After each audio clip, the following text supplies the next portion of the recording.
random levels. Bad in real life, good in Spelunky. Whether you choose to adventure alone or with friends, you'll never play the same game twice.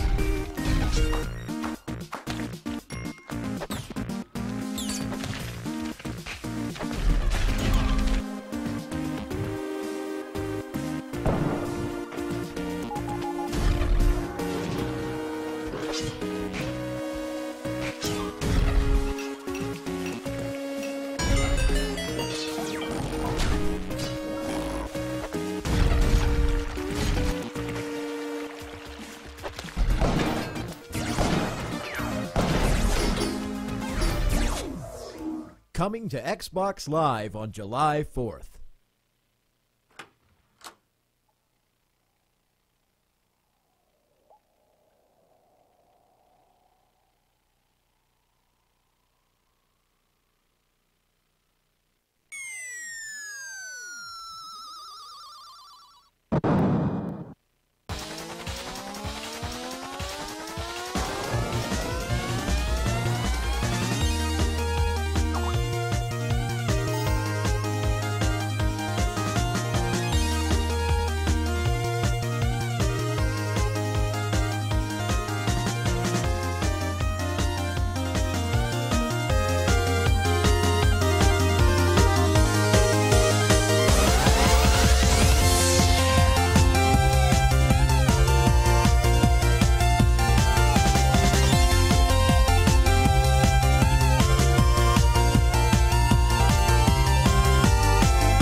Yes, it is MANvsGAME, everybody. Welcome to the cast. Oh my goodness. Did you hear the Skype blippity bleeping in the intro? The whole cast is ruined. I don't know why, but it sounds... everything is so quiet to me. I'm gonna have to just turn up the... I guess my monitors. Let me see if I can get some crazy Spelunky sounds going here. Oh yes. We'll put that in the background. Let's see, we gotta start this whole thing over. Welcome everybody, let me get on the cast here. It's Man Day. Welcome to MANvsGAME. I'm your host, Man. Wow! Have we got an amazing cast for you today. I don't think I need to say much more about it. I just realized I didn't put a tweet out. I am such a social networking loser! As many of you might know, I've been tweeting about this all day. I wanted to do this big, like, secret reveal, you know, or because I thought that I was going to be playing the PC freeware version of Spelunky. The music you're listening to right now, that's from the original PC Spelunky. And I was going to do this whole big reveal, like, you know, oh my god, it's because, anyway, I can really think right now. I've got like a million things going through my head. But it turns out I have been blessed with a code for the new Xbox Live arcade version of Spelunky, and I can never go back. I'm telling you guys, once you play the XBLA version of Spelunky, you'll never go back. It is that amazing. It is that amazing of a game, and I'm so glad that the cast has finally started. Even just so that I can play the game. We have an extremely special couple of guests here as well. So I'm just gonna have to take a moment to just say hello, everybody. Do some shout-outs. Dezel, Cat Mariko's in here. Phalanx, hello, sir. Mournless, hello to you. Liska, hello. Dorcas is in here. I know you're in here. Steamy the Punk. Horror, what's going on, sir? What's the difference between them? I think we're going to cover a lot of that. We're going to cover what all of the differences are between the two. You're certainly going to get a chance to see what is so great about the new one, which is like everything. It is like just an old school platformer's dream. There's so many. The reviews started coming out today. Eurogamer gave it like a 10 out of 10. Team Meat, Edmund gave it a 9.9 out of 10. I don't know what his problem is with the remaining decimal point But it is that good. I can vouch for that, having played a bit of it. I'm just going to take a quick sip of coffee here. But let me just say, really quick, the longer I keep these guys waiting, the worse I feel.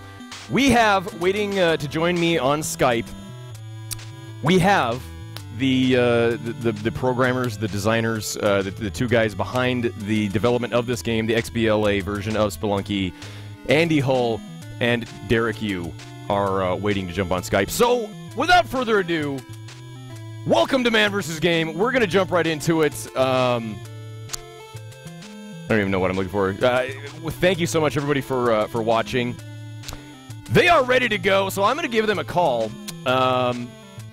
Hopefully the music dies down. Well, you know what I'm going to do? I'm gonna get the game going here. Let's start up the game, and then we'll get them on, so that we have something to talk about immediately. Oh, look at that.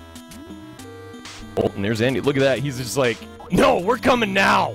We're doing this now. Let me stop my music. There is Derek, and I believe we should have Andy on now as well. I am Andy. Andy, am I on? Yes, Andy, we can hear you loud and clear. Excellent. Derek, I hope is there. I did press answer. Andy, Derek, are you there? Let me see here. He's working on it. Oh, that's fine. You know what? These casts, if there's one thing I've learned, I don't think there's a single cast that goes by where there's not some kind of technical glitch.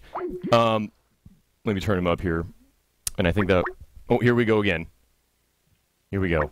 Answer. There he is. There we go. Derek, we can hear you now loud and clear. Nice. Beautiful. Welcome to the cast. Yes, thank you so much for stopping by, guys. I am just humbled, honored, all of that. Dude, thanks for having us. Yeah, oh God, now Andy's on hold. Oh, great. You can't handle the both of us at once. I guess. I think that's what happened, is I answered one and then put the other one on hold. Let me see if I can right-click him and add him as invite to conference call. Here we go. Aha, there we go. There we go. Brilliant! Skype. You gotta love it. So let me get the game started up here. Derek, I know Andy was saying that you've got, you know, some previous engagements to get to, so again, just really appreciate you guys stopping by. Oh, no problem. And just wow. How does it feel to be a couple days away from the big reveal? Oh man, it's crazy. I'm doing my best to get my like Asian Zen thing going on. Oh, absolutely. Just stay calm, you know. Yeah. Breathe, but it's hard. It's really exciting. Oh, sure. I think. I don't think it's hit it. I don't think it's hit us yet. Like it definitely still feels a little bit like this isn't happening, and it's hard to believe that tons of people are going to be able to play the game soon. Oh and I'll just say, as one of the lucky few that has played this game, I don't think you guys have anything to worry about. It's as you saw today. I was on Twitter watching you tweet out some of these reviews, Derek, and just amazing. I know. Oh man. Oh man. Is it seeing a 10 over another 10? It's like the most beautiful thing in the world. I know. Eurogamer giving you the 10 out of 10. It is gaming perfection to them. It's like you could not have made it any better. Seriously. So I don't know. You can't ask for anything more. It is. Really, it's true. And I saw, you know, like Edmund woke up today. He gave his review on Twitter. He gave it a 9.9 out of 10. What's his problem there? I think it was when I think it's when I dissed him like 10 years ago. He's still holding it against me. Yeah. He's just jelly, brah. He's just. I stole his girl in high school. That's right. He's still holding it against me, but. Let me turn down the game just slightly. Here we see now, and then you're gonna see there's like a 10-second delay with the live cast, so apologies about that. But we are on the title screen. I actually played the original PC Spelunky on the cast one day, and proceeded to make hardly any progress in the game at all. This is a tough as nails platformer of like a completely different kind. You know, Super Meat Boy was really sold as like a tough as nails platformer, and this game is just. I had to force myself to go to bed so that I wouldn't be late doing this cast today. Nice, nice. Yeah. That's what we like to hear. Yeah. Oh, yeah. It's just glorious. Oh, I'm gonna change my view here. I mean, hard games. That's what makes your man all capitalized like that. Yeah, absolutely. It's like the game has got to be, you know, worthy of the combat, I guess. The man, I was actually just watching some of your awesome interview, your Design 3 interview that you did, Derek, and Oh, cool. so I feel like I can't ask, you know, many questions that, you know, you couldn't already be answered there. I guess just starting out, can I ask sort of how did how was Andy brought into the sort of like the project? What were you thinking, Derek? What were you thinking? I don't know how I ended up with this knucklehead, but no, we've known each other since we were like 14, actually. Just online though, we were part of the Click and Play community. Yeah. It's like this game making community when we were 14. That's how we met, and we didn't actually meet in person until quite a few years later. Yeah. We have not worked on a game together since Spelunky, but we kept in touch this whole time. Wow. Yeah, because I was just hearing you talking about that Click and Play community, where that was basically where you really got seriously into, you know, making games. Yeah, I mean, the cool thing about Click and Play, it's like this pretty simple game-making tool. And, I mean, the cool thing about it is that it really gave us a lot of experience making, like, every aspect of the game. So, you know, now we're working on an Xbox game, or I guess we were working on an Xbox game, and it's a lot more complicated. But, you know, a lot of the general principles and ideas we learned back then. So Sure. One of the things that really that I found interesting about, you know, the way you describe how you work on games was you describe it as being very like organic. Like you don't really set out to make full games. You just sort of do little prototypes here and there, and just kind of see what, you know, excites you and things like that. yeah. Is that's kind of how Spelunky came about? Is it not? Yeah.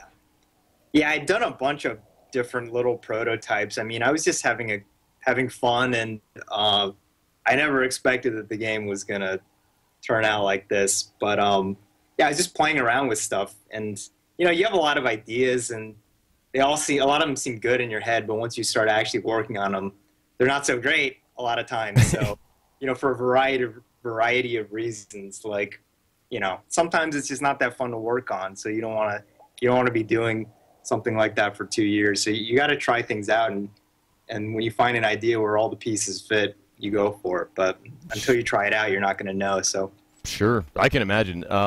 And because yeah, just the it's so crazy because the melding of the two sort of genres there, the sort of roguelike random nature mixed with the platformer. It's just sort of something that, you know, people had never seen before. And I gotta say, I always thought that Spelunky was a game from like way long, I always thought it came out way before, you know, 2008, 2009, because it just seems so classic. It has such a like classic feel to it. But anyway, I feel like I'm kind of playing the game here. This is the first screen here. I'm just gonna go over to the book, the journal. the glowy book. The sparkly What's magic. inside its pages? Oh, what secrets will be unlocked? Beautiful. Day 9 right here. He's a beautiful man as well. So I'm just, man, Day 9. Oh man, is Day 9 watching? That would be pretty sweet. he said on Twitter Day 9, are today, you watching, bro? Call us. call me bro. Day 9 is seriously, like, he is the shit. Like, he inspires like people like me. And today on Twitter, yeah, he was like, oh yeah, he's like, I like to catch your cast usually when I'm getting ready for the Day 9 Daily. Anyway, let's read this journal here real quick. Greetings! My name is Yang, and this is my journal. Dusty maps and rumors of amazing treasures have led me here deep under the desert. There's something very strange about this place. The layout seems to change all the time. I've never seen the same room twice! It's sort of getting you ready for the game. Yeah. Genius. It could be the legendary curse of Olmec, the one they say traps people inside the caves forever. I push the idea out of my mind and focus on the treasure instead. If I master the basics of movement and combat, I know I'll leave here a rich man. What the developers are doing, they're trying to tell you what you need to focus on there. Yeah, we wanted to provide like a little more context. We thought it'd be fun to introduce some story elements to the game that weren't in the original, so...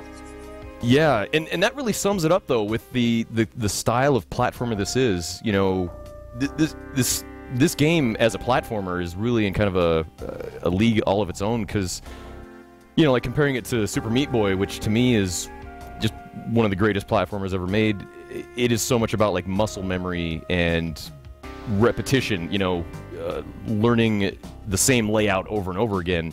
Whereas this is, you sort of learn your repertoire, your what moves you have at your disposal, right? And then you're just thrown into just a new level every time you do it. Yeah, it's more about learning kind of the overall ideas, I guess, as opposed to the really specific situations. This is one of the things, real quick. I just got hit by a snake, and you see a little message pop up that says, new entry in the journal. If you press back, you bring up your journal, and it will show you, and it will give you information about whatever item it was that you just interacted with. That is such a great introduction to the game. And that's one of the reasons I wanted to reset my game save. Yeah. Before I got going today, just so everyone could see these great journal entries. Running, I tend to run a lot. I just want to say, having played the original and now the Xbox, the XBLA version, the control is just gorgeous. Oh, thanks. Was there much tweaking done on that? It was completely built from the ground up. We didn't use any of the original's controls at all. Oh wow! And it was kind of interesting. I mean, it was interesting for us to see how much would the game change once we changed the controls and made them a lot smoother and a lot more like arcade-like, I guess. You know, I mean, it's much more. It feels a little more fast-paced. You have a lot more fidelity.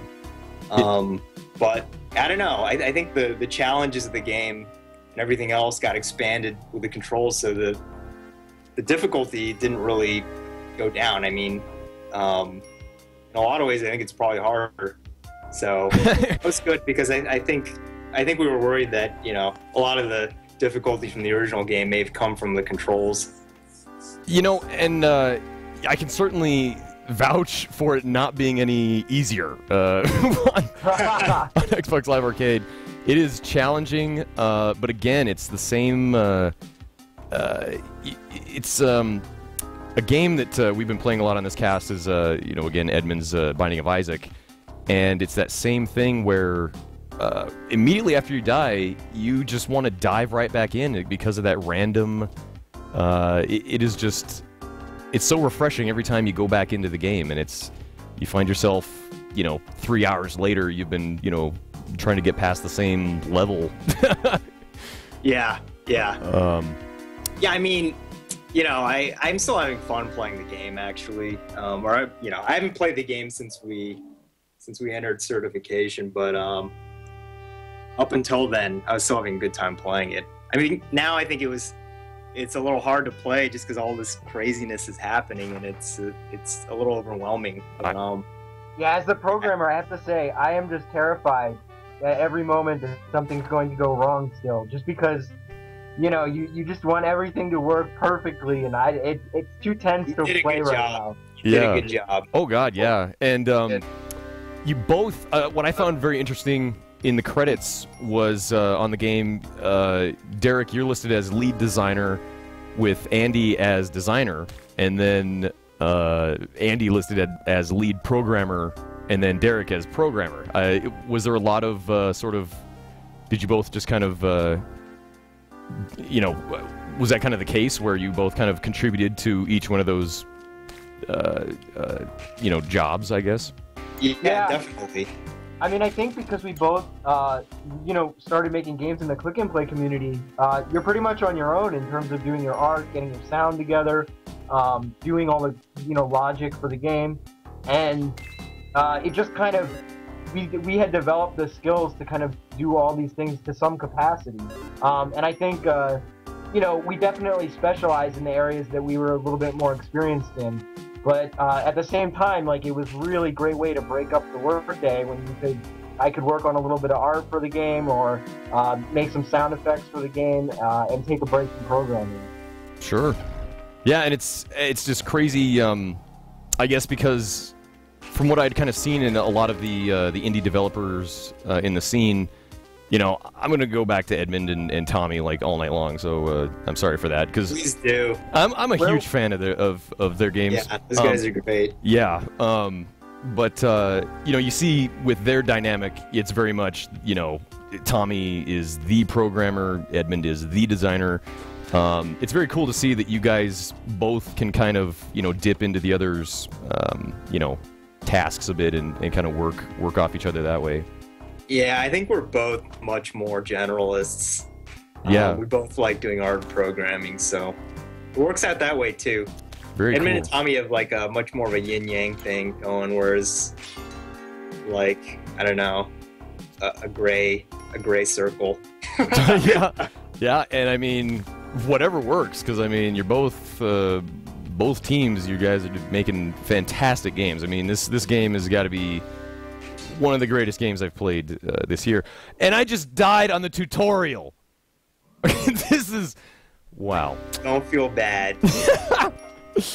You may have to make the N in man lowercase now, but that's right. Get it back. It is funny. I have thought about that. The all caps. The only reason I do that is because people around here do, just call me man. It's like, hey man, what up, man? And my thought was just to try and differentiate from when people, say, what up, man? Right. But wow, just stunning work. I just looking at your website, Derek. I guess I just wanted to say, viewers looking at the game, I'm sure you can see that the art style in this XBLA version is just, it's stunning. Was there ever a point where, like, well, let me put it this way, Derek, did you always know that you wanted to get into game development, or did you ever think maybe you could go into, any other kind of art or fine art? There was actually a point, like, right after, or toward the end of college and right after, where I didn't think I was going to do game development commercially. I thought it was always going to be just a hobby because, I don't know, at the time, there really wasn't such a thing as indie games, or at least it wasn't this big, and I hadn't heard of anything like it, so Sure. I thought that if I wanted to make games, I'd have to join a big company and start from the bottom and not get to work as more of a generalist, but have to focus on programming or art. Sure. And, I really like to do it all, like design, code, art. It's all a lot of fun for me. Yeah. So, yeah, it was because of the independent gaming source and meeting Alec, who I worked on Aquaria with, that all of this became possible, that I decided, to go down this path. But I've always loved games and working on them. I just didn't think that I could make a living doing it, Sure.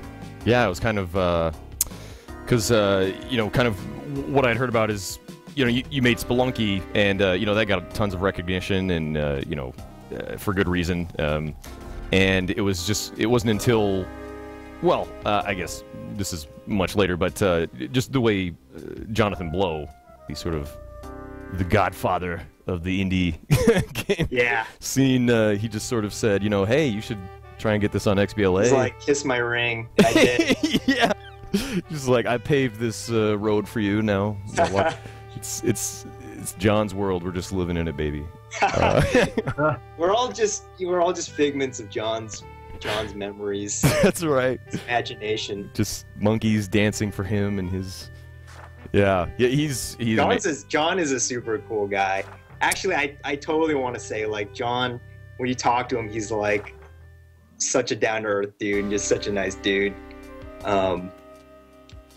Yeah, I don't know. I think he gets people get the wrong impression of him sometimes. Right. He has these like really strong opinions, you know, but he's actually just a really nice guy. Yeah. I'm thinking of like after Braid was released, and there was this the feeling of sort of like postpartum, not like depression, I guess, but once your game is out there, he kind of had the feeling like he wanted to, get his thoughts and opinions on the game he had made out there, and that kind of ended up becoming what he was known for.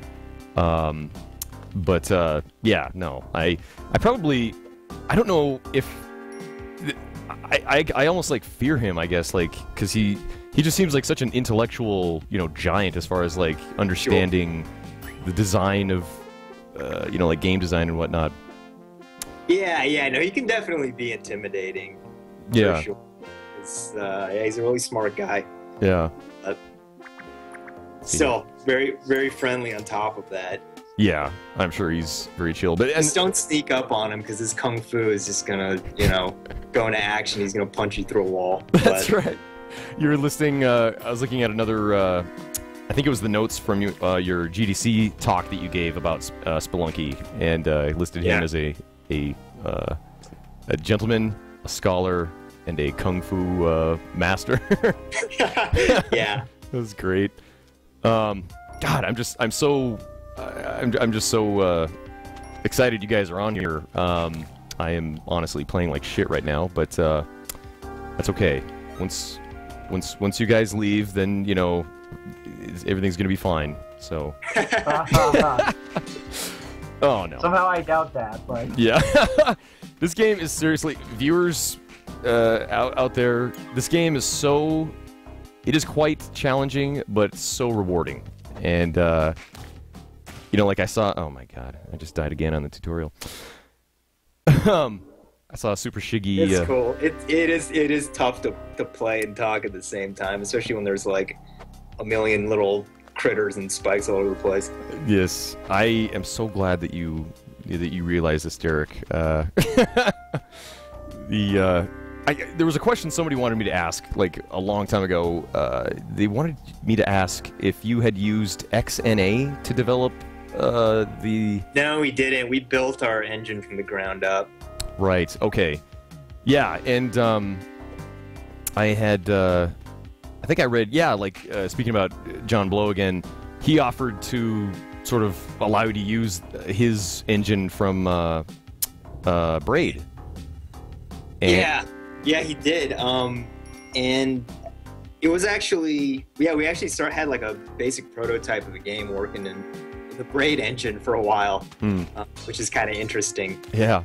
But in the end, we're just starting out making our first Xbox game, and we really needed to know what was going on, like in every part of the code, and it just seemed like it'd be a lot easier for us to do that by writing our own engine. So usually I'm a pretty big proponent of using existing engines if they have what you need, but in this case I think it was really the right choice to roll our own. Yeah, absolutely. Like you were saying, trying to work out bugs and things like that when you're not familiar with the codes and everything, you're just like, might as well just start it over. Yeah, I mean, Xbox certification it's pretty serious, so definitely want to know 100% what's going on in your engine. Absolutely. Let's see here. I have Big Giant Circles. I think he's reminding me that, yes, I told Big Giant Circles that I would remind viewers to go out and vote for his wife's earrings that she designed on Facebook. And I don't know if anybody has the link there, but speaking of Big Giant Circles, you know, he makes video game music. He's a great guy. Eric, I'm gonna just destroy his name. Eric, is it Circa? Circa, yes. I mean, I'm not even pronouncing it right. I think you've got to be a Viking to pronounce it right, but yeah, those Vikings. I will say, in some ways, I get kind of like obsessive about. I love pixel art and chiptunes. I listen to chiptunes like other people listen to, you know, rock and, you know, hip hop. Yeah. And so, to be honest, when I first heard about, you know, the Spelunky remake being made, I was kind of like, oh no, like I'm just gonna stick to the old original because I love the pixel art and I love the chiptunes. yeah. This music won me over like almost immediately. Oh, nice, awesome. It has such a great retro feel to it. It reminds me of, for some reason, it reminds me of Turrican games, like Mega Turrican or. Yeah. It's an FM synth sound that Eric uses, and I'm not gonna try to use any more music jargon, but yeah, it's definitely more influenced by like, more like Sega Genesis than Nintendo. That was exactly what I said So, in the chat last night because I was watching that XBLA. Gosh, I don't remember who was putting it on, but it was probably the first live cast of Spelunky in the world. You know, the XBLA version. But I was in there. yeah, on it's like XBLA fans, I think. Yeah. I wish I could remember what they're called so I could pimp them a bit, but. I was kind of lurking in there, and when I first heard the music, I just thought that's what I put in chat. I was like, this reminds me so much of like old Genesis music. But Yeah, it's hard to exactly place it, and I've heard a lot of people's reactions. You know what they think it sounds like, and it's very different. And I like that a lot. And you know, people actually had very strong reactions to the music. Not only the music, but the art when we first showed material from the game. But I think it's really grown on people, which is great because I think the entire Spelunky game has grown on people over time. I don't think it's a game that like, you know, you can just look at a screenshot and immediately get. I think it's something that you really have to spend some time with. So absolutely. To hear that people are now really starting to like the art and music is great. What was the other thing I was going to say here? I am now, just to let viewers know, I am now in like the legit first level of the game, and you may be noticing that the level is changing completely every time. I guess if we just want to, I don't know if Derek or Andy, if you guys want to give like a summary of kind of the way the game works. It's you've probably done it so many times you're just sick of it, but yeah, no, I mean, basically every time you start it generates a completely new game for you. Not all at once, but every time you go into a new level, it's creating a different arrangement for you, and you just progress further and further down until you get to the end. But there's more to it than just beating the game. There are a lot of different secrets and stuff like that. So yeah, it's really I mean, there's a lot of exploration involved, even though each time you play, it's kind of a linear experience. But since it's different every time, it feels like you're exploring like a much bigger game, I would think. Yeah. It is. Like, I was trying to think of analogies, you know, because there's been the reviews that came out today. There's just so many great things have been said about the game. It reminds. It's like if it were music, it would be like a jazz platformer where which is great because there's kind of a jazzy sound to the soundtrack. It is absolutely, and it is because it's like you have a key that you play in. You have like a certain. You know, your goal is always the same: find the door at the bottom, and you have your same, you know, jump and climb and bombs and ropes to use.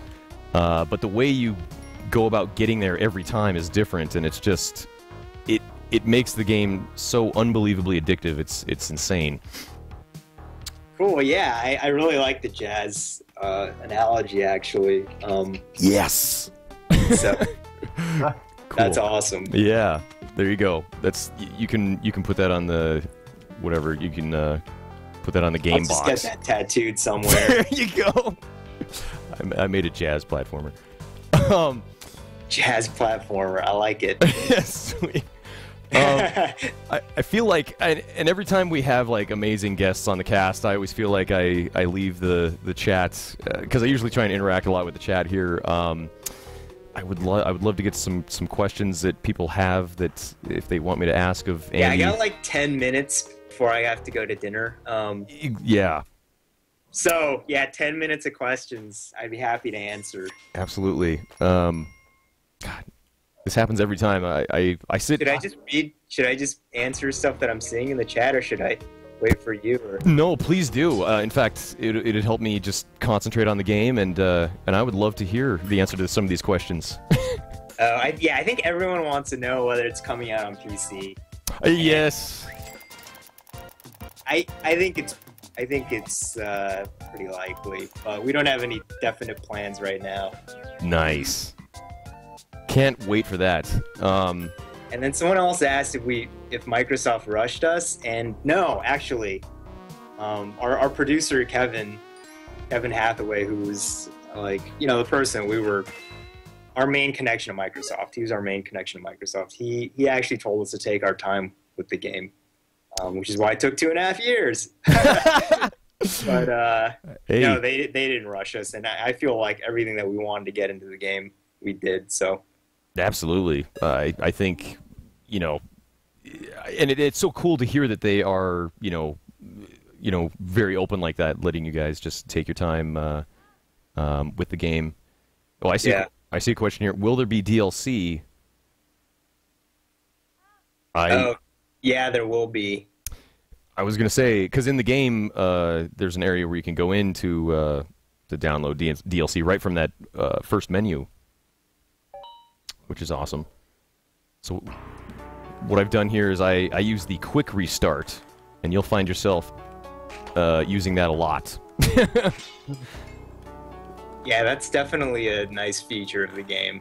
Yes. And we didn't have that in the game for a while, actually, during development, and I don't know how we lived without it, to be honest. Well, no, to be fair, we did sort of have it because we had a debug menu, so we could just, as soon as we died, you could just restart from any level. Oh, okay. But it wasn't like actually in the game. Right. I don't think we realized, until we had other people play the game, like, oh, we might want to have a way that people can get back in a little bit quicker. Yeah, and it works great. I mean, just like again, just the comparison, the Super Meat Boy thing is like the faster you get in there, the easier it is to, the more. The less painful it is, I guess. You've already forgotten about your last death. You're already, moving forward again. Somebody just asked if there's a bigger secret than basically the biggest secret in the original game. And all I gotta say is, and how do I answer that? I think I probably just did answer it, actually. I mean, it's a bigger version of the game, so. How could we stop at just that? Which is awesome, and that's one of the coolest things about it. Like, just seeing that, like, the number of items, the just areas.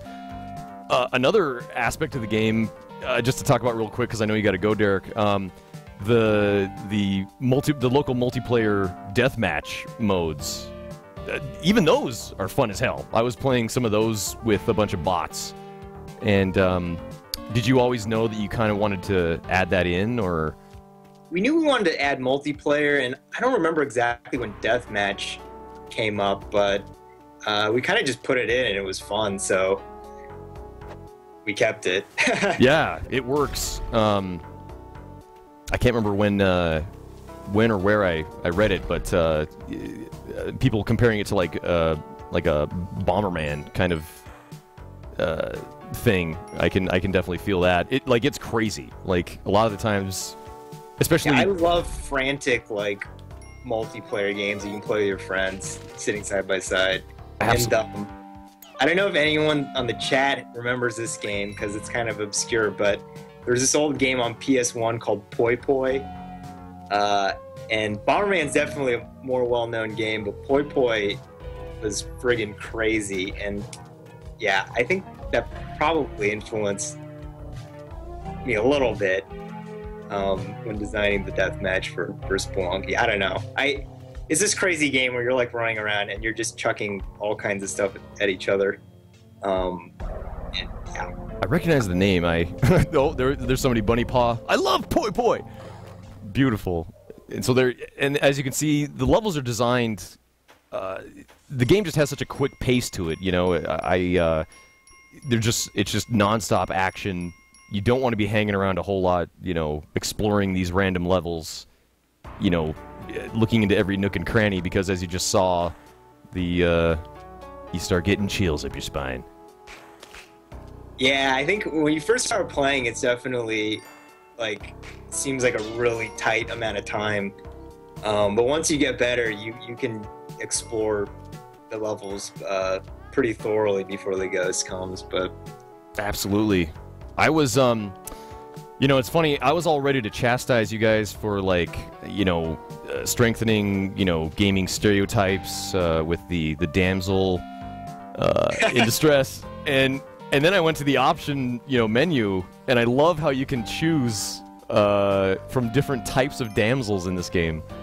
Yeah, that was something in the original game that I always felt a little bad about. I didn't want people to think that I was saying it was okay to toss women around. So yeah, I was watching. It also kind of came naturally because we have all the different characters that are different genders you can play as. So it only made sense, like, oh, if you pick a female character, you know, you should be able to pick a male damsel, or not, or another female if you're into that. You know what I mean? So, absolutely, and like a pug. That option's gotten like a really good response. Like people specifically pointed out a lot, and I don't know what that says about games that it's such a big deal, but people seem to really like it. I think part of it is that we didn't make it a big deal in the game. It's just an option, and you know, I don't know. It was. I thought it was cool. I think people really appreciated that. I know I do. You know, I'm kind of sad I wasn't able to make, you know, this big joke about, you know, like the damsel in distress and all that, and then I was like, oh damn it, they did put an option in there. Yeah. So I just want to say I'm in the store right now, and as you can see, this cape is pretty spendy. I've got $19,000. This is $12,000. This is a $12,000 cape. One of the things I love about this game is just the number of options, you know, and play styles that are inherently in the game. What I can do, I have the cape. I don't want to pay for it, so I'm gonna try it. Or I'm gonna steal this cape. Oh my God! Dear God! Made it! Oh! Stole myself a free cape. $12,000. That's not some petty shoplifting. That is some serious dough right there. That's I'm going straight to pound me in the ass prison if I ever get caught. Luckily I didn't. I died. Oh man. I didn't even get to show the cool Mario World reference with it. I didn't even get to use the cape. Oh man. Oh well. God, I really am playing terrible. I'm just so excited to have you guys on here. You know, Andy, I just want to thank you again. I still don't even really know, you know, because I know I sent an email to Derek just saying like, hey man, I'm going to be playing, you know, the original Spelunky, and if you wanted to stop by, you know, you're more than welcome. And Andy... Nice. Oh, go ahead, man. Oh, yeah, no, I mean, I just saw you kind of tweeting about it, so I figured, you know, why not? Oh, God, man. I appreciate it, like, more than you can imagine. I mean, this... Like I say, once I, you know, started up the game last night, I was just like, this is brilliant. Edmund was not just trying to, you know, help promote his buddy's game. It is really that good. This game is, it is seriously, just one of the funnest platformers I've played in a long time. That's awesome. Yeah. Yeah, I mean, it's still strange kind of hearing that, you know? It's crazy to just see the game and be like, wow, you're playing that on a retail Xbox. Yeah. I'm sure. I mean, I don't know. To me, it's got to be just somewhat, because I mean, the stress of, I can't even imagine, putting a game out to the world, but like today, it was so great seeing you linking. And by the way, let's get a link out there. You can follow Derek on Twitter. It is twitter.com/mossmouth, and then you can follow Andy as well. He is Storyfort, I believe. Yep, that's right. You can follow them there. Check them out. I know I do. I just love following you guys online. Kind of a creeper that way. God, so you're the one who's been rapping on my windows at night. Yeah, just looking in. Yeah, I saw you got followed by the G-Man today. God, that's pretty. It's pretty freaky. I know. I saw that. Yeah. Ooh, this is an awesome. Now this, I'm gonna try and make use of this here. This. See, the thing is like, there's a part of like doing these sort of like promotional casts.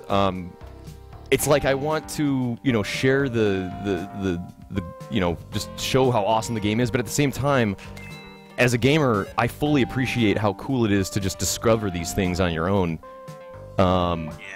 And so, of course, if anyone in here is watching and doesn't want to be spoiled, please, I do not mind. Do yourself a favor, just watch another day. I don't mind. But because that's one of the coolest things about this game is all the different items and finding out how they work. Yeah.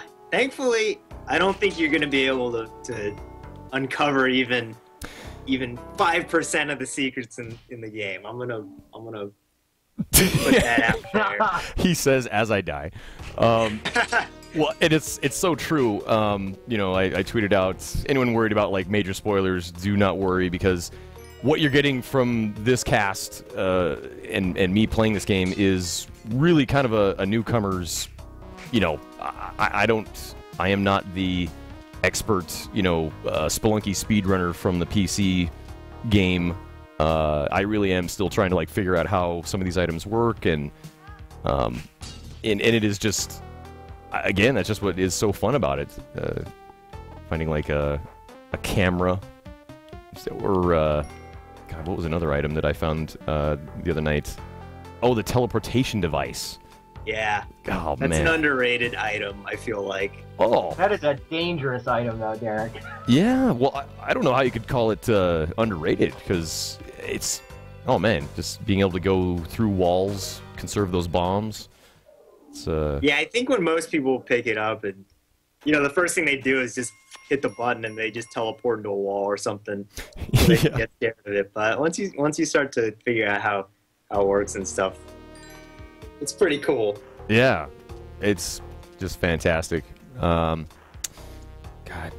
I always feel when I have amazing guests on here, I always feel like every second I'm not asking some poignant question, I'm just squandering the time here. But no, it's pretty fun just watching you play, actually. Well, I'm glad you're enjoying yourself. I actually got to take off, so sure. That should hopefully that'll make it a little bit easier for you to play and progress in the game. But thanks for having me. Hey, and Andy's gonna be here. Absolutely. Take good care of everybody. Yeah, He's got man. 2 belly buttons, so. Well, best of luck to you. I have a feeling that this release is going to be a huge hit come July 4th, Wednesday. It's freaking great game, man. So thanks for stopping by. And thank you so much for having me. Yeah. See you, chat peoples. Talk to you later, Derek. Yeah. Bye. See you later, man. Love you guys. Oh, man. What a great guy. Yeah, Derek's pretty awesome. He was really easy to work with, for sure. Yeah, I mean, he does seem that way, just very laid back and again. I mean, he certainly made my job easy. Sure. I just, my goal is don't screw up the game, right? Yeah. You kind of had because yeah, I mean the game. That's what's so interesting about this game is it's not a sequel. It's not like a. It's not like a redo or anything. I don't know. Because like you said earlier, the engine was completely rebuilt. Oh my, I can buy. Yeah, I mean, I think when we were making it, we were really approaching it as a pseudo sequel. I guess would probably be the best way to put it. We were thinking about it in terms of what we would want to add to make the original even cooler, and kind of go from there. Yeah, it's and you certainly have. I mean, the thing that just, oh man, I stole this guy's lady. This is one of the funnest things to do in the game for me is to anger the shopkeeps. And, okay. Oh, it's definitely a viable strategy too. You can get some good loot that way. Oh yeah. God, I'm gonna have to. Okay, hopefully that has gone off. The arrow traps, those are. I die by them probably more than anything else in the game. I also want to say real quick, for anyone who's played the PC version, the controls. I love how the controls have been super simplified. It makes it much more approachable. In fact, the first time I played the original on the PC, that was one of the things that really took a while to click for me. I was just like, okay, now how do I, throw the bomb? I have to, the switching between items and stuff kind of, yeah, it was a little cumbersome. It's funny because when Derek first showed me the game, I couldn't play it. I mean, I was having trouble with the controls, and I kind of just told him, I played it, it was okay, but I really was struggling with the controls the whole time. Mm-hmm. And once he added gamepad support for the original game, I really got into it, and was able to enjoy it. So I was a big proponent as we were working on the game, just keep the controls simple, and I think we even simplified them a good bit from where the gamepad controls are on PC. Oh, wow. Yeah, because I know, because what happened is I played the game on XBLA, after you just so awesomely sent the code. I was just on cloud 9 last night, and after I was done, I had the PC game kind of like ready to go, because that's what I was originally planning on doing, was casting the original game. Anyway, it just, you can't, the control is just so much smoother and so much more simplified in the Xbox version. It really is kind of like night and day. Yeah, someone in the chat is mentioning dumbing down the game. No, I assure you we did not dumb down the game at all. I believe you can pretty much do everything you can do in the original. Everything is just a little more streamlined. Exactly. It's kind of like, and I know you could set it on the, on the original one, you could set one button for bombs and one for ropes. But in this one, like buying items in the shop, it's just you go up, you hit the right bumper, and boom, you bought it. I think in the original you had to pick it up first, and then yeah, a lot more. I think it was like 3 button presses total to do it, whereas on this it's just one, and it just, as the game just flows, just smooth is like the word that comes to me. Oh my god. Nice. Yeah, we spent Derek actually. I live in Connecticut, and Derek actually lives in San Francisco, and he would come out every once in a while, and I would go there while we were working on the game. Mm-hmm. And we spent one of the trips. We spent like 2.5 days just working on the controls, making everything feel just right. And it was, a collaboration between me tweaking the code and Derek kind of playing it, feeling it, saying, "Hey, can you make him, hang in the air a little bit more, or it needs to be a little floatier, or stuff like that." And we really worked at it to get it where it is now. Sure, it really paid off. It's I'm starting to I'm starting to realize just how terribly I'm playing here, and so I'm trying to focus more on, because the game does demand it of you. You absolutely have to keep in mind, your surroundings. Yeah, as soon as you get comfortable, you're dead. That's pretty much. It is. And I guess I'll just kind of start maybe explaining a bit some of the things, you know, that I'm doing. Oh, see, the damsel, you've seen that you start out with 4 hearts, or 4 life. You'll see that you lose that life pretty quickly. And if you are able to rescue the damsel or take the damsel down to the exit door down at the bottom, she will kiss you, and oh god, she's dead. She's dead. A dead damsel isn't worth anything, but if you get her to the end, you get 1 life replenished, and you really are going to need it throughout the game, because damn, is it unforgiving. Yeah, it's once you get good though, you can start to chain a couple damsels together. You can get up there in life. Oh sure, yeah. I did. I'm just looking at the chat here. I did kill her. I did not mean. In fact, well, sometimes yeah. I guess one pro tip for me, like people are like, oh really, this guy's gonna give out pro tips now. I always try and have an item because of these freaking arrow traps. Or just enemies in general, having some way of fighting off the enemies or setting off the arrow traps, man. Because as you saw, I just had to use the damsel to to set off a couple of those. I know, me and my pro tips. But man, I am just so excited for you guys. It's got to feel so good after working on, you know, like Derek said, working on the game for 2.5 years, and today you get on the internet and you start reading these reviews, and I mean, people are just gushing about this game.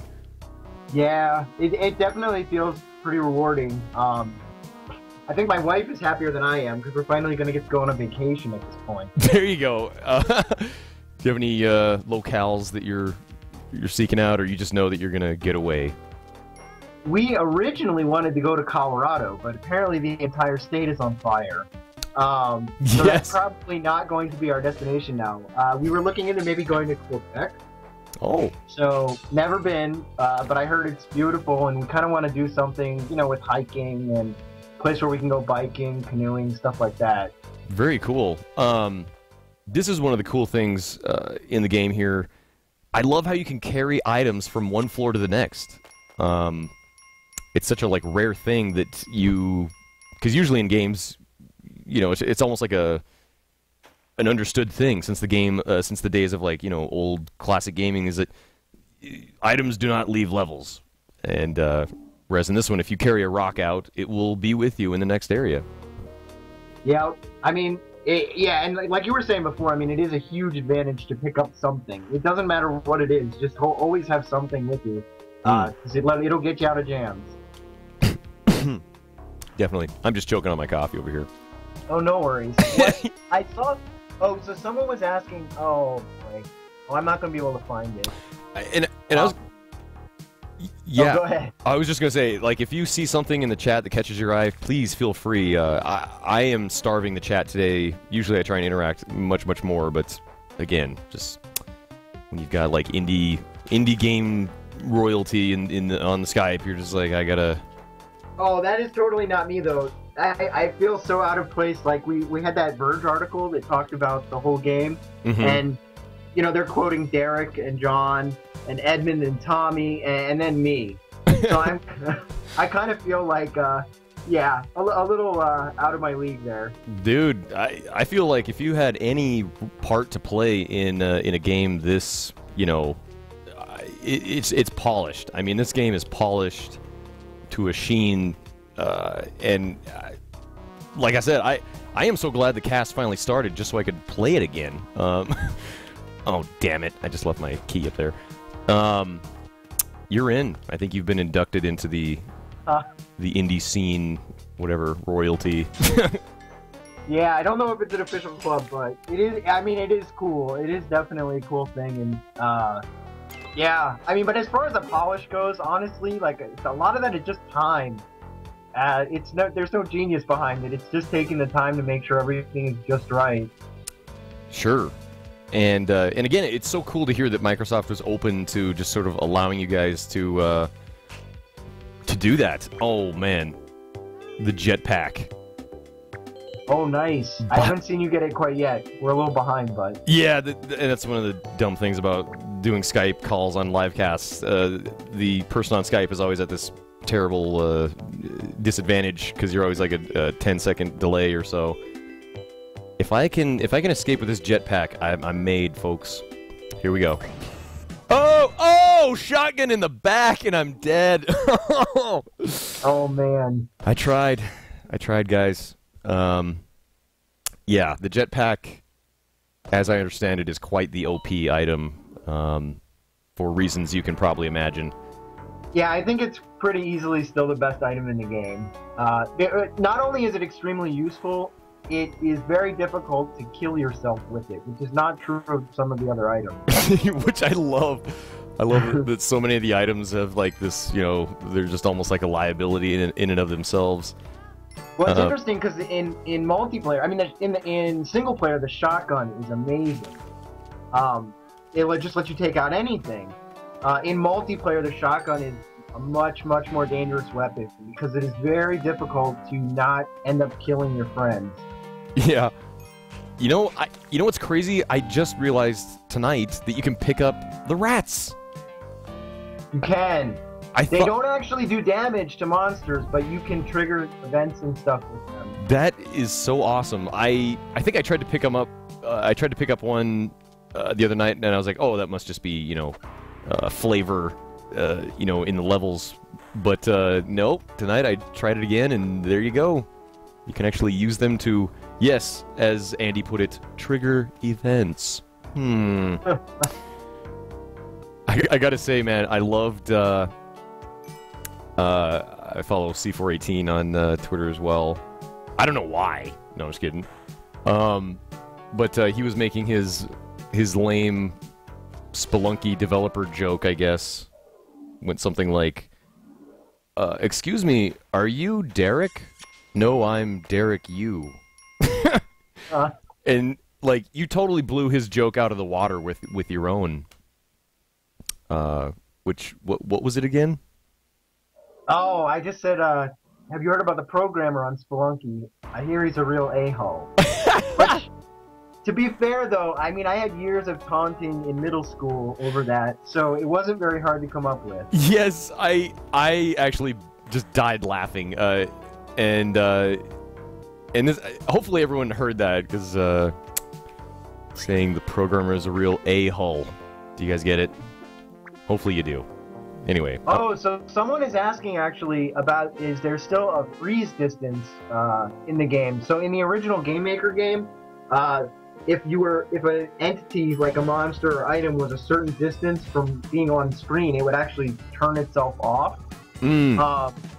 So that actually does not exist in the Xbox version, mainly just because we're not bound by Game Maker's limitations. We can update everything all the time. Now, certainly things will go into an idle state sometimes. Like you see the spiders, they won't move until you come under them, but once you activate them, they will continue jumping when you're off the screen, for sure. Very cool. And again, oh man, this is gonna be hard. So I did just make off with the cape. I feel good about that. It's not a jetpack, but we're gonna deal. Oh my god. Yes, you can still run out of the shop with an item, jump on the shopkeeper's head, steal his shotgun, and then kill him. Yes. It's still just as difficult as before, but it is possible still. As you can see here. And I do have the music, the game sounds down a little bit, so of course we can hear us talk. But man, this soundtrack by Eric seriously won me over like almost immediately after I was ready to not like it. Because I'm the original chiptune soundtrack, it is like the cave song from the first area is just a classic. But man, he really outdid himself with this soundtrack. Yeah, it's amazing too at how much he ended up doing. there are multiple songs per area. I think we heard a little bit ago a chiptune-esque sound. That's actually one of the hidden tracks that just will randomly play sometimes in the level. Yeah, it might be going on right now, actually. Yeah. So, yeah, I mean, he just did an incredible amount of work on the songs, and yeah, I mean, it turned out great. It really did. And he also, you know, did a ton of work on the sound effects as well, and yeah, we were just really pleased with how the game ended up sounding. Oh yeah, it also just feels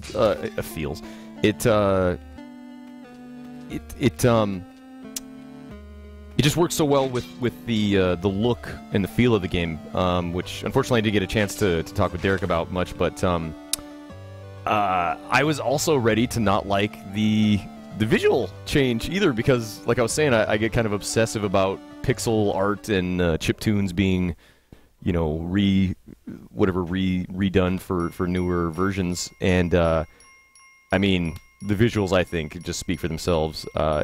If I could actually make it past the mines, you could see how gorgeous the levels really do get. But yeah, if people want to check out some of the other areas, I mean, on SpelunkyWorld.com, we definitely have screenshots of some of the other places, and of course the trailer too. I'm forgetting. You played it at the beginning. I did. So yeah, so that gives people a sense of how big the game is actually once you kind of can escape the mines. Yeah, it's not just all, you know, dark underground rock kind of. What it reminds me of so much is Boulder Dash. Oh yeah, that's a great game. It is. I grew up playing Boulder Dash on my Commodore 64. But gosh, here's another question, or another thing I wanted to bring up when Derek was here. But I wanted to ask him if he has ever really. Well, let me ask you this, Andy. When you guys were developing this game, and you had to refer to the anonymous adventurer character that we all play as starting out, was there a certain thing that you referred to him as? Oh, well, he does not have a name, if that's what you're getting at. But yes, in the code, he's known as Spelunky Guy. Spelunky Guy. Yeah, and there are nicknames for kind of all of the characters in the game, just in the code, but nothing official. Yeah. You know what? I'm just gonna buy the gloves. I'm gonna keep this run straight up, just on the up and up. So, man, let me ask you, what are these black and white heads that people keep posting? It's like a little photograph of some guy's head in the chat. I am so glad you asked. Here at Twitch.tv, Twitch is kind of an offshoot of Justin.tv. Oh, now there's tons of them appearing. Yeah, you just started, like, what that is, I don't know if you have an account in the chat. Anyway, he is an ex-employee of Twitch or Justin.tv, and he's called Kappa. That's you just type out capital K, Kappa, like the Japanese mythological river imp or whatever. Anyway, the reason he's used so much, and this is my personal view, is because he's like the sarcasm signifier. So like if you, and then, oh, and you can see my face in there a couple times. A couple people have used my face. I have my troll face in there. Does that mean good looking? Is that what that one means? It does. It means, actually, I think mine gets used a lot as like when people are like trolling. But Kappa is like the de facto, I'm trolling you with this statement, you know, signifier.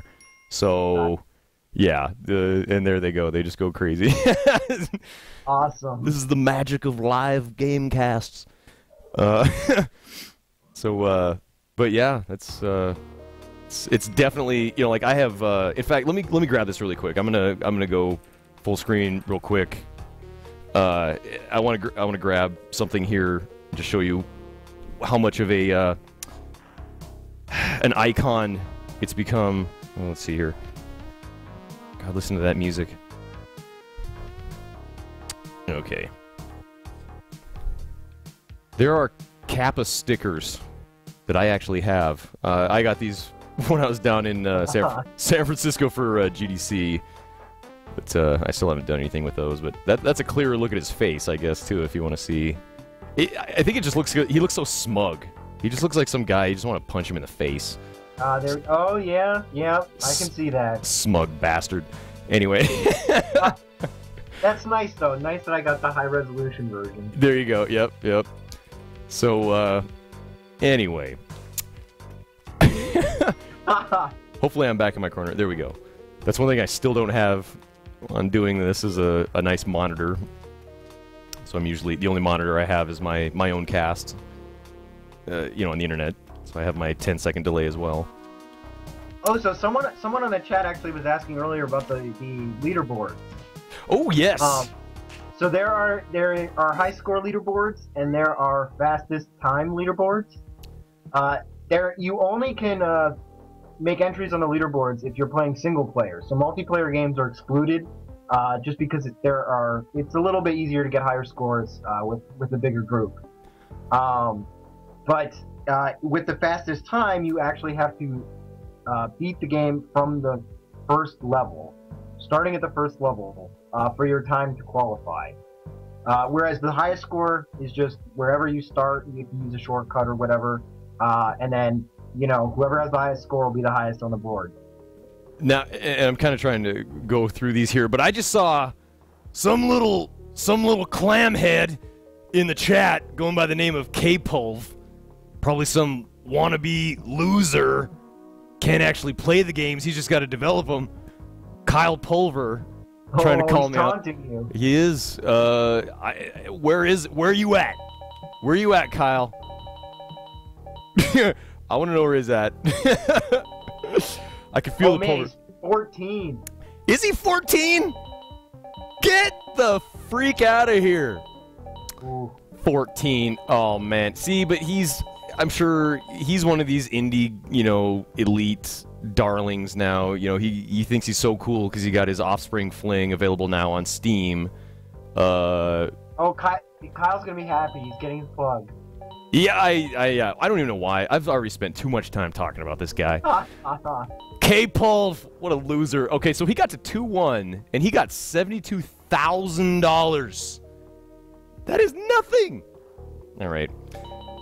I was also wondering, Snapdragon. Who is Snapdragon? But yeah, I get the feeling come Wednesday, both K-Pulv and MANvsGAME TV are just gonna get destroyed when the world devours this game.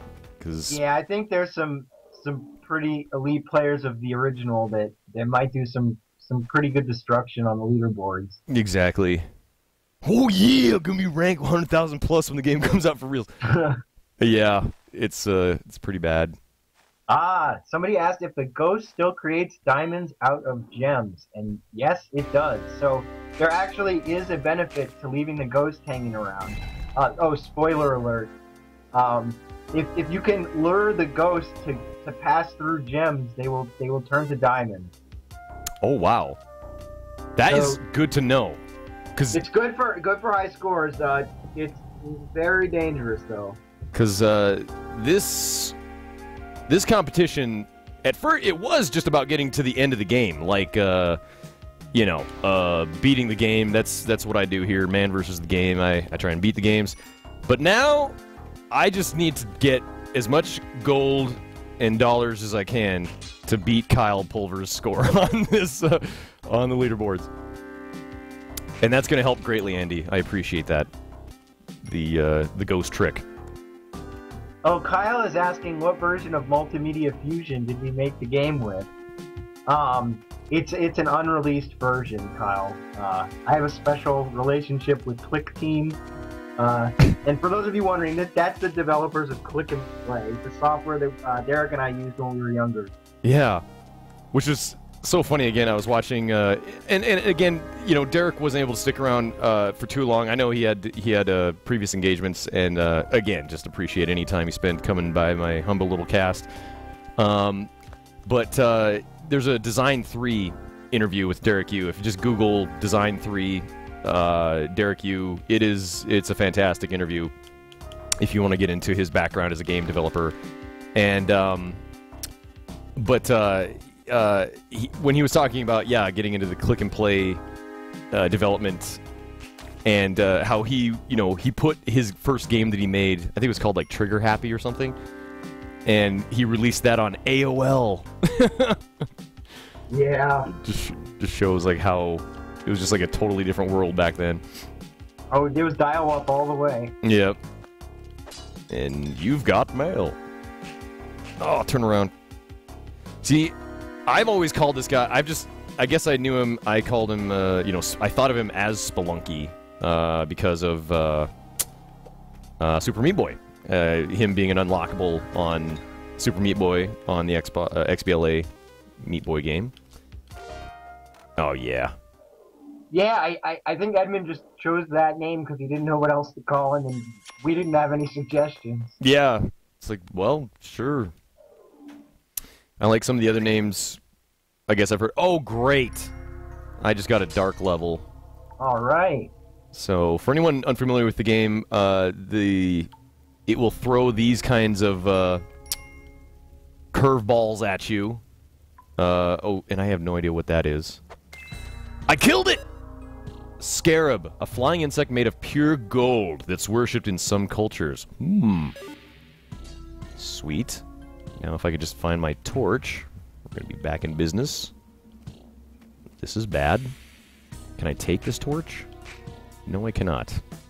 And I am now screwed. Did you drop your torch somewhere lower in the level? Well, I stupidly threw it. Oh, here it is. Here it is.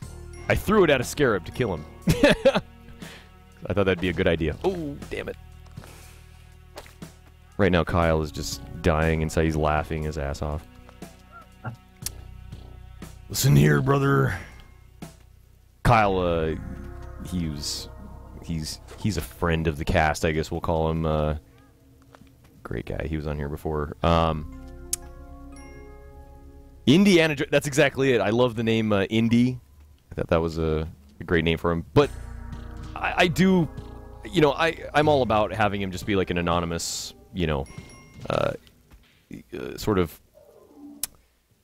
What am I trying to say? He's an everyman. Exactly, an everyman. I kind of missed that in a way. I think we just wanted people to be able to basically find a character in the game that they can represent them or that they feel comfortable playing as. I mean, there's a pretty wide variety to choose from. Yeah, which, talking about unlockables and stuff, I'm trying to remember if I actually unlocked anyone last night. I think I did. But again, I deleted my game save for all of you out there so we could just get a fresh start and get these awesome journal entries showing up. But if I have not done a good enough job conveying my my recommendation of this game, I highly recommend picking up this game on Wednesday. This game is coming out on Wednesday, July 4th. You're not going to be setting off fireworks. You're going to be slouched in front of your TV, just cursing and swearing and loving it the whole time. Playing Spelunky. I know I am. Nice.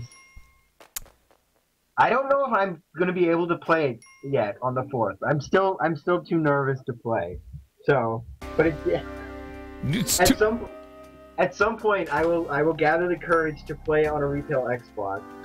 And that will be, and then you will have come full circle with the development process. It's true, yeah. I think I still can't come to terms with it being over, and it is this scary thing because, it is locked into stone now. So whatever is there is what's there. So that's why, very nerve-wracking to play. Well, I mean, if it's any consolation, in my, I don't even know how many hours I spent playing it last night, but I have run into zero glitches or zero, not even anything like minimal. Like that's like nice. When I was saying earlier, I mean the game is polished so much. I mean, it shines. It is so smooth, you know, graphically. Oh dear God, that is a big spider. I gotta say, I was pretty horrified earlier today. I was watching the Giant Bomb did a quick look of the game, and they went into multiplayer and gave each player 99 bombs, and then promptly started the level and just started throwing them everywhere. Yeah. And all I could think was, please don't slow down the game, because there was just so much going on. But it seemed to go quite well. But man, that was not what I wanted to see. That is like stress testing the game immensely. So I love it. It's just funny hearing these things. Like, you're just like, oh God, don't play so hard with my baby. Just be gentle. It's true. It's true. It's like, it's not meant to do this, but okay. Taking out the Shelob spider. Oh hell yeah. Oh, you get him, huh? I did. I was like, I'm taking him out, and as you saw, I did get paste. I forgot to go to my oh damn me. All right. Oh, I'm supposed to ask you about Walrus. There's been numerous requests. Oh, you don't have to ask me about Walrus. There's just some. There's a GIF, I guess, that somebody Nude Eskimo. He's this guy that makes just hilarious GIFs. You know, that have to do with my cast. But there's another caster here at this website, Chatia, and somebody just made like the most unflattering picture. They photoshopped her face on a walrus, and then it just became that. But that's kind of it in a nutshell.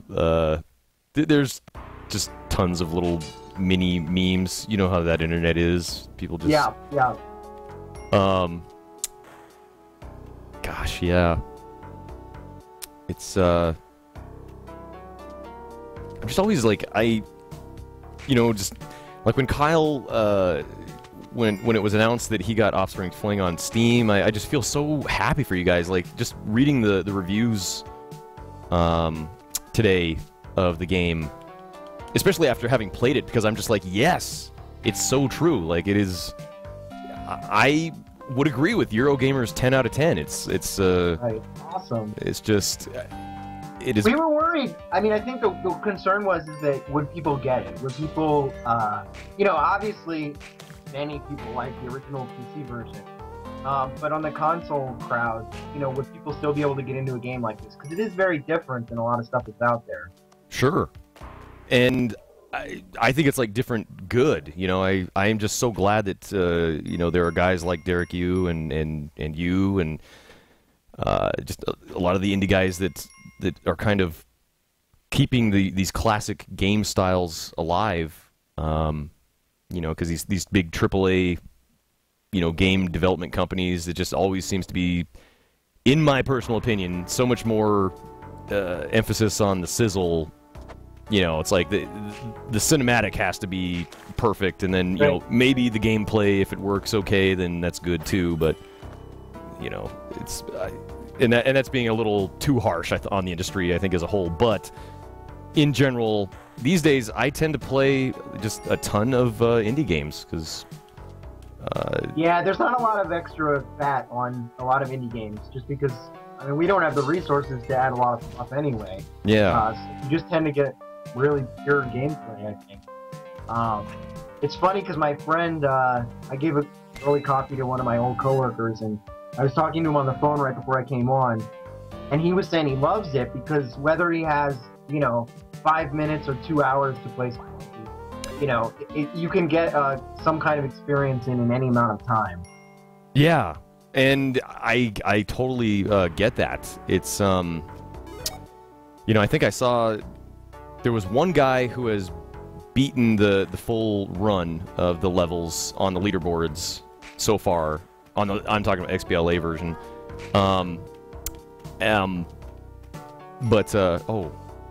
Sorry. I this is something of my cast. I constantly get distracted by the game.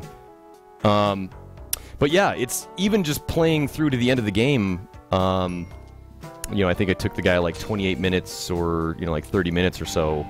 It's not like one of these big sprawling RPGs that's going to eat up just hours of your time.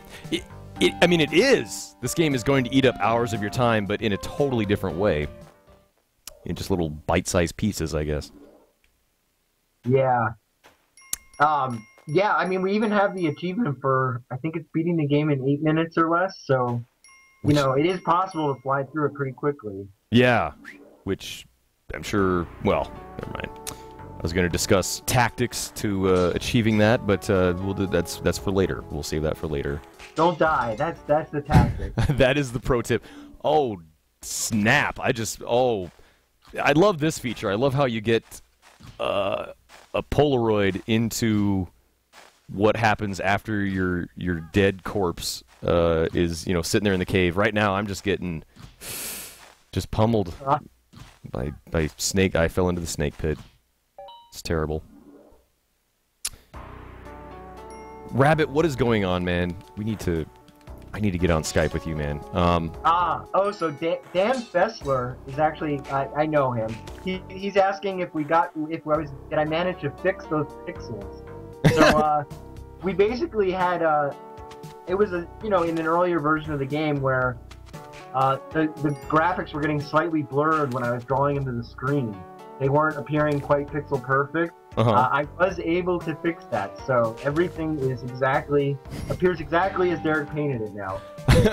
I was waiting for you to say, like, well, we didn't really, but we just said whatever. Like, No, well, we were considering that, but I did figure out how to get around it, so that was... Well, I mean, yeah. I was gonna say, if you hadn't, I will just say that, because I didn't notice, because it is HD, it is crystal clear, just gorgeous, the art style in the game. Awesome. Yeah, and it was pretty cool. It was pretty cool doing all the different effects. So we have a little bit of like shadows with the lighting, all the gold shines and stuff. So we try to add a little flair where we could. Yeah. And I want to reiterate this to people watching. I really am not doing a great job of selling just how open-ended your options are in this game. Because I'm concentrating more on this conversation with Andy and the chat and everything else, I keep forgetting that it's like, I have bombs, I have ropes, I can, I can bomb through this wall or, climb here. So, please keep in mind that I am not doing the best job of selling the open-ended nature of this game at this point.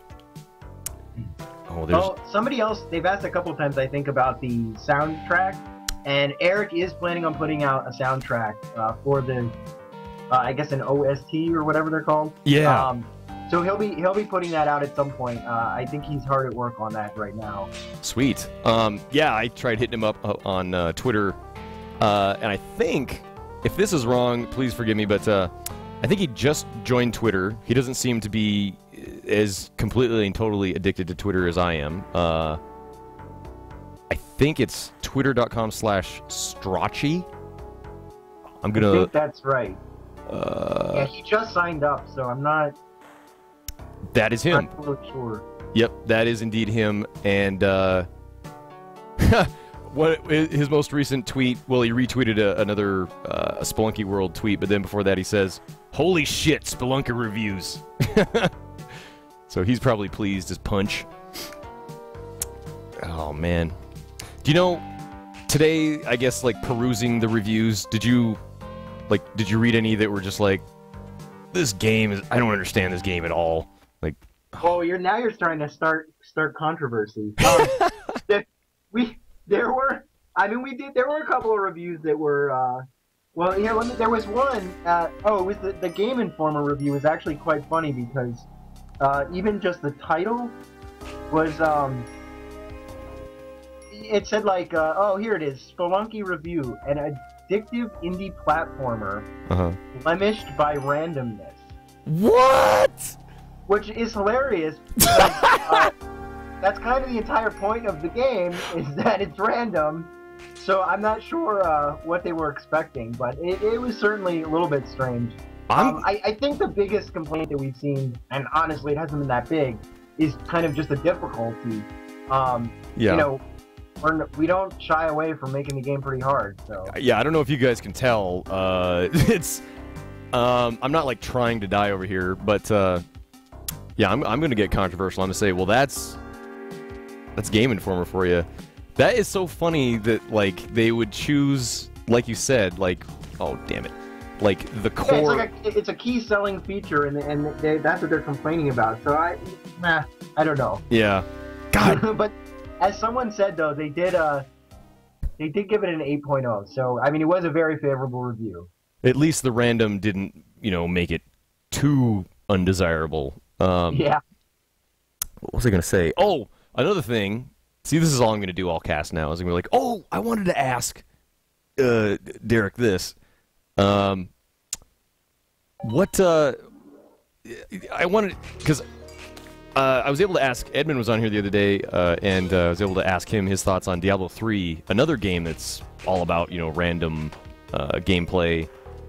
And I feel like this game has gotten the random aspect just, so right, That's one of the things that blows my mind about this game. When you hear about a random platformer, you'd think, it's that. It has to be like so difficult to make a game like this.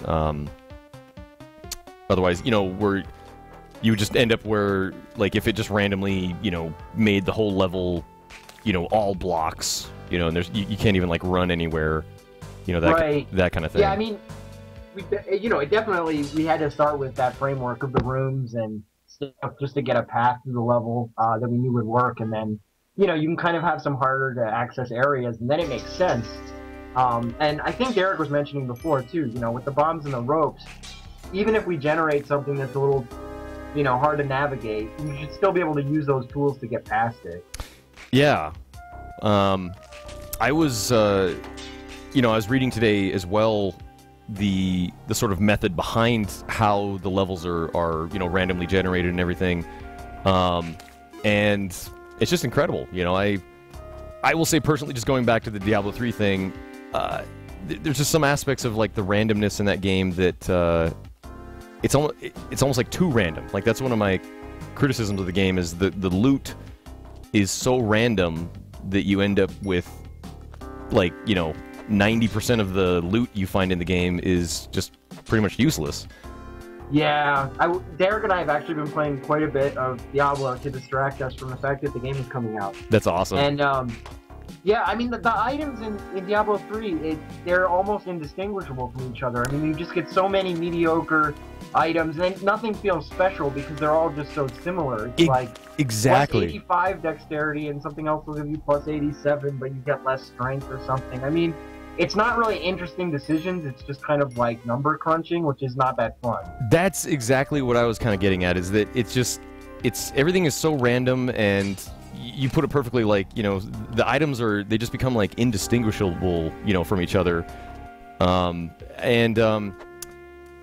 so, I used to have this idea, like I've been playing a shitload of Binding of Isaac. I'm just an unabashed fan of Edmund's games.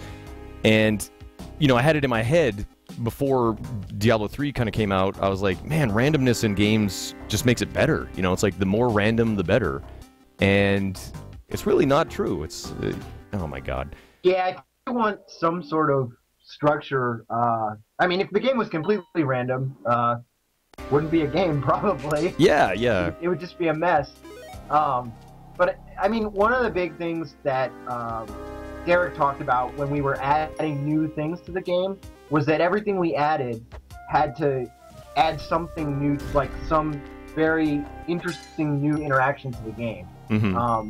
So, we weren't going to add 6 variations of guns or something to the game, say. Yeah. We were really trying to pick and choose what we added and make sure that they really did something new for the game and filled kind of its own niche, so that each item was useful in certain scenarios. Sure. And yeah, I'm sure we're facing. I'll say I am facing some kind of backlash in the chat from some of the Diablo 3 fans. I honestly played up to like Inferno difficulty on Diablo 3, and I did enjoy myself. It's just once I reached that Inferno difficulty, it really kind of highlighted the sort of those issues I was talking about.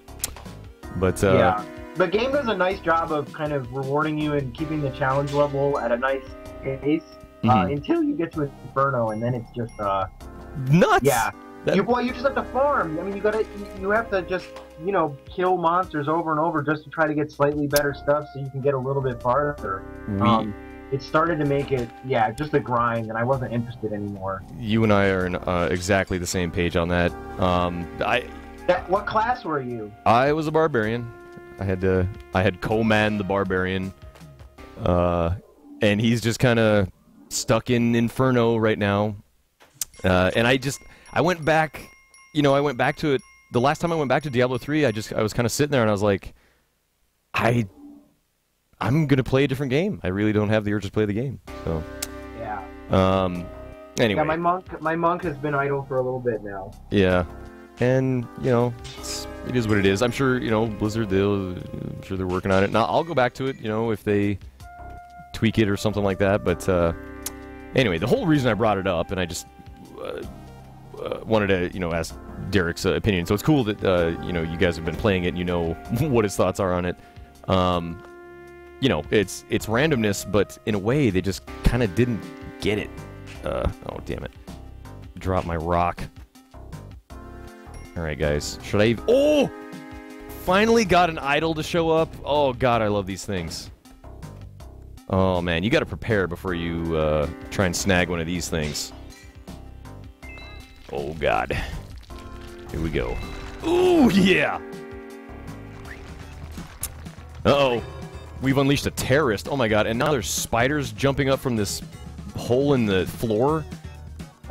This is exactly what I love about this game, is just like how, what's the word? It's so like organic how these little mini stories kind of take shape.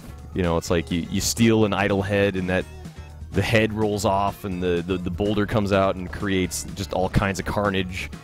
There you can see the boulder rolled right through the storekeep's store. So now he's pissed. He's running around, and now we just got free items. Oh man. Oh nice. Sometimes the boulder just takes out all the items. So. Yeah. And where is the storekeep? There he is. Oh, he is pissed. And he is stuck over there. We're gonna let him just simmer down now. Yeah. Oh my. And again, I apologize. You're at the disadvantage of the 10-second delay. There we go. It certainly sounds exciting.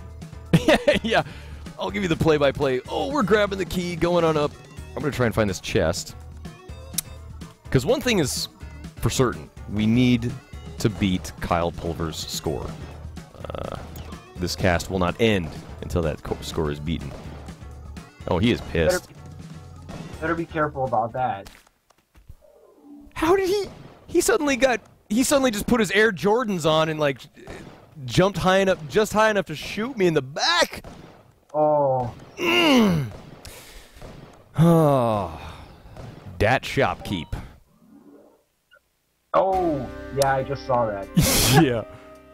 And that's it for you. Yeah, you just get like the spoilers constantly. You're just like, oh, okay, there we go. Now I'm seeing it.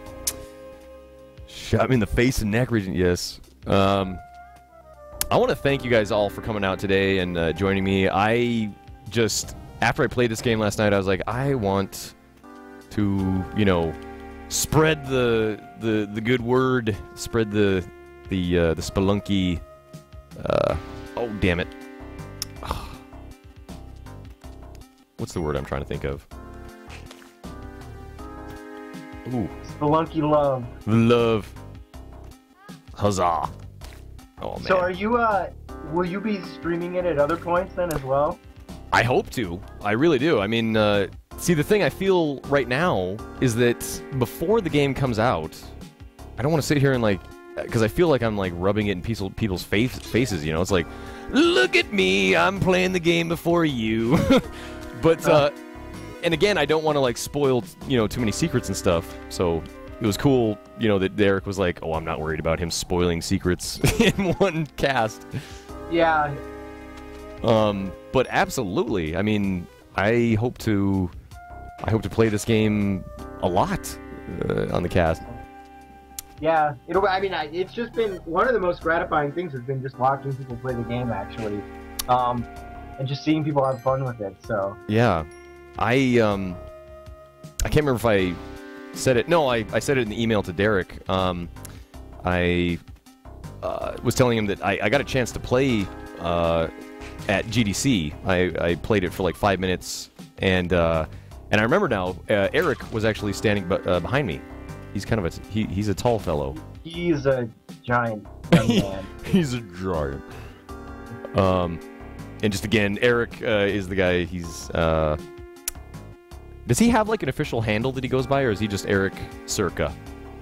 I want to. Oh boy, he does. It's I know for sure. Like the short version of it is Plog. PHLOG, but I think it's like Vlogiston or something is the full version. I'm not really 100% sure on that though. Okay. God, I'm sucking here. I'm telling you guys, viewers, mankind, that's what we lovingly call the community that watches this amazing cast Monday through Friday, starting at 8 p.m. Eastern. Look at me just promoting my own shit on this cat. Just shameless. I just want to tell people that my skill at playing this game is going to go through the roof once Andy sadly has to take off. Oh, well, actually, I'm happy to go, actually, because are you going to keep playing for a little bit? I certainly am, and I just want to say, I was not in any way trying to, like, tell you to, like, to leave it anyway. No. I mean, I actually do have some stuff I should probably do, but also, you know, it'll be fun to watch you kind of on your own, stumbling your way through. Sure.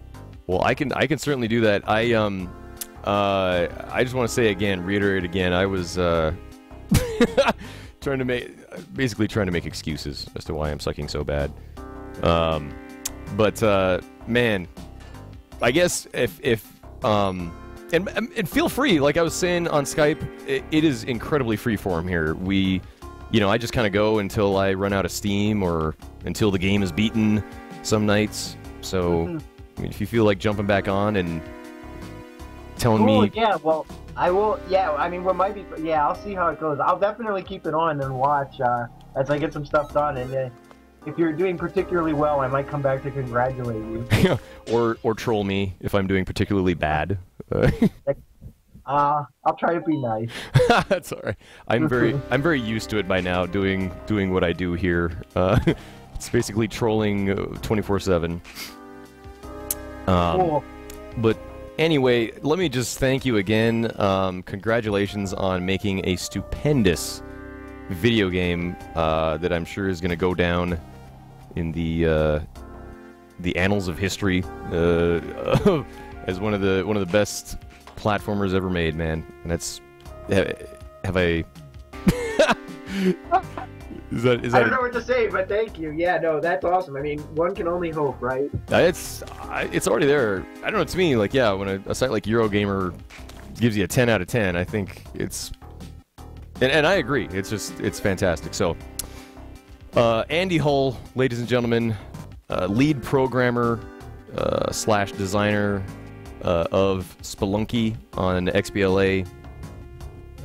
All right. Show him some love. Oh.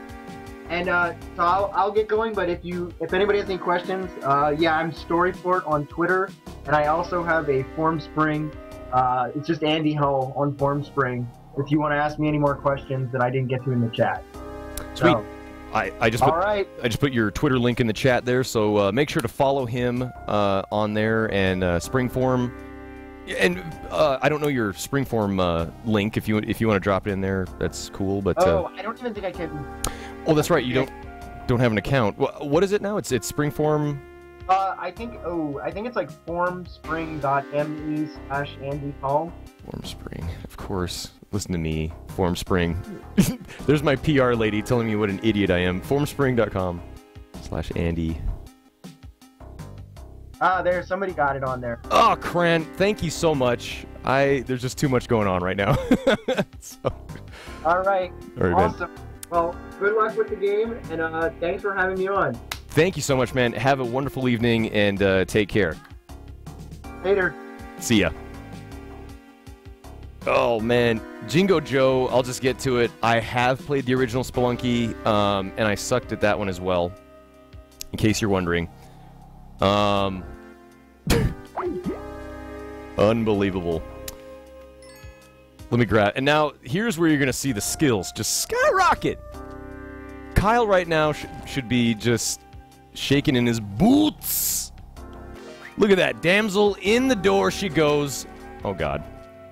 See, now we're running out of time, but that's just because, you know, we had to you know, exchange pleasantries with Andy on his way out. What's Andy's Twitter? It is twitter.com/storyfort. That one I do know. Not defeat my score if you dare, man. Oh, yeah. Everything Kyle says, I read it and I hear it in my head as, like, pseudo macho man. I just see Kyle Pulver in his apartment, like, oh, yeah. Like, because we both share a great love. I'm like a chameleon, yeah. Cup of coffee in the big time, yeah. Macho Hogan, yeah, that's what it is. It's like, I see Kyle Pulver as like an amalgamation of like every greased up pro wrestler that has ever stepped into the squared circle, brother. Oh. Alright. See, now he's trying to get... Oh, see, he's playing the head games. He's trying to distract me now. Oh, this is bad. This is... See, that wasn't a run. That was still a holdover from when... Andy was here. And I can turn up the game audio now. God, I feel terrible. I hope Andy is still listening here because, of course, I open my big mouth. I'm like, if Andy wasn't here, I'd be doing much better. Andy, are you hearing me on Skype? It's like, that is not the way I meant it to come out at all. God, I feel like an idiot. Anyway, let's get in here. Is men's down for the 4th of July? I hope so. Let me turn down a little bit. But listen to that soundtrack, man. I love it. I am an instant fan of the soundtrack. Even though I do love the original chiptunes.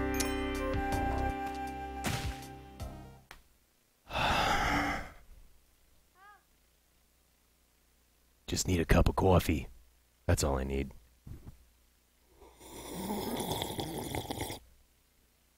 Oh, yeah.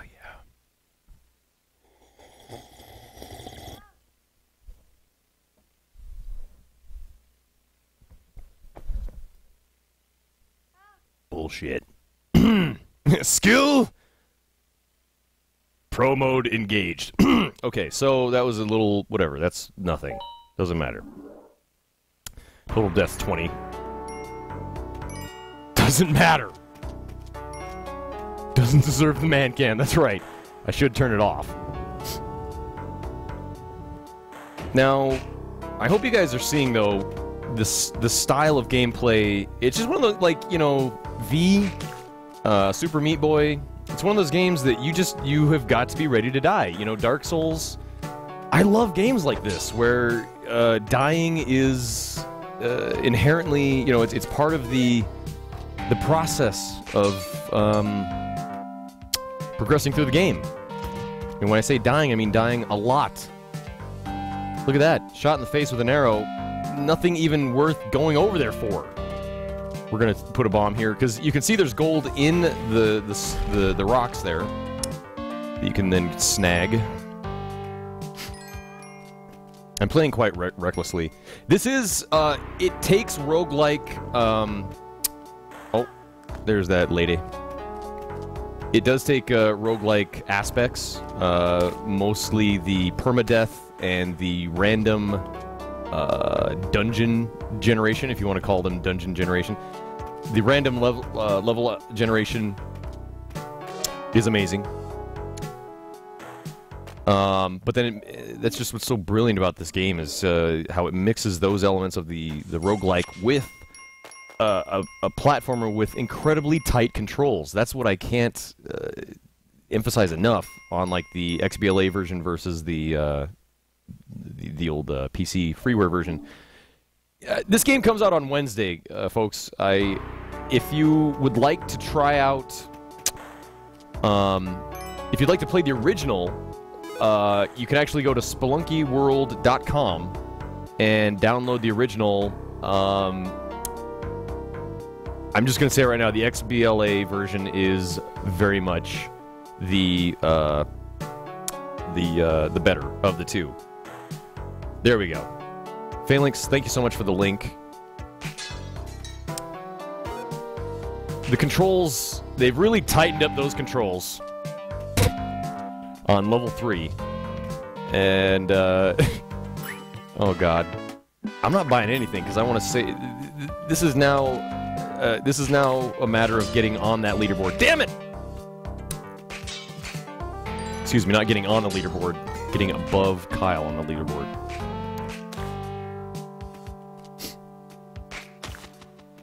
Which, by the way, as long as I'm going to embarrass Kyle Pulver here tonight, I might as well promote his awesome game, Offspring Fling. I don't know if anybody here has played Offspring Fling. Incredibly fun puzzle platformer that he recently was able to get on Steam. Offspring Fling, like a mama throwing her babies around. What was K-Pulf's score? Nothing. It was like 72,000, I think, or something like that. Let's take a look. Leaderboards. Look at that. Menus. They jump up like frogs in a dynamite pond. So there's me. I'm 86. It's kind of disgusting. How we doing? Go up the... What the... Oh, there we go. Okay, it is going on pages. K-Pull 14. Bizbotch. Now, another one I was looking for was Soul to Sin. There's Ed Newmanowski. Giggle Poo. I just distinguish this. I have no idea. Anyway. Rather than just, you know, go through every single name on the leaderboard, let's go back up to Kyle. My friend list is full! Kyle, I'm gonna DM you on Twitter, because we need to rectify that. We gonna tussle on the Xbox. Because yes, there are people that just probably don't even play on the Xbox console anymore that are in my friends list. Not to mention people I just have no idea who they are.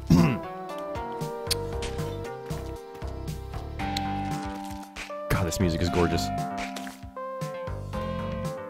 Do you hear that? Like, just the classic, it does. It just reminds me of, like, old Genesis games. That snappy bass is what does it, I think. Oh, God. I want to kill... I want them to fight each other. That's what I want to see. They're like, no. Let us combine insect forces. Oh, Jesus. Could we get more spiders in this cave? Oh, God. What is this madness? Try and whip. Oh! Oh! Oh! Oh! Oh! From underneath, what you gonna do? What you gonna do, brother? When Spelunky comes... I don't even know. When Spelunky comes. Let's just leave it right there.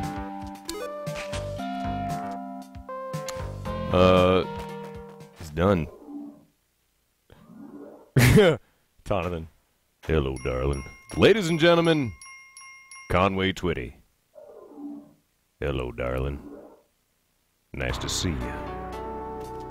It's been a long time. You're just lovely. Oh, God, screw it. I don't need them. I don't need, those are crutches. Okay, those are crutches to the game. Don't need them. Not here. That's actually not a good attitude to have with this game. Ooh, Caveman. Caveman going down. He's gonna be pissed when he wakes up. Here you go. Come here. I want to do something with this dude. damn it! Caveman. One of man's primitive ancestors. I didn't know I was related to him. Oh, snap. Okay. What's in the box? I don't know. So how's this different from the old Spelunky? It's just better. I don't know. Like, we've been talking about it a little bit. The control is... It's been simplified. It is much tighter. There's tons more content.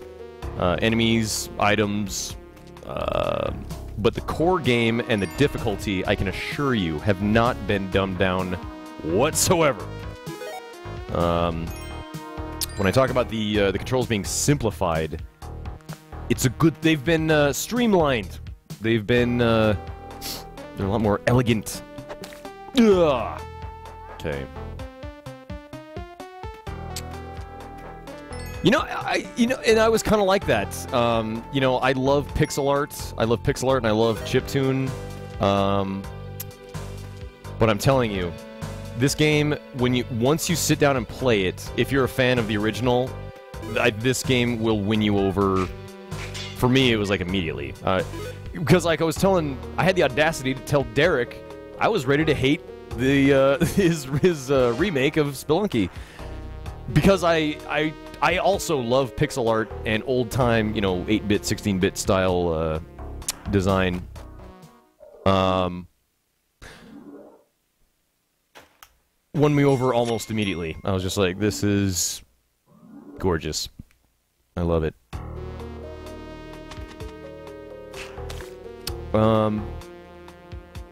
If I feed the game the same inputs, do I get the same result at least? Well, Narkowski, that kind of depends on, I guess, how you set up your controls on the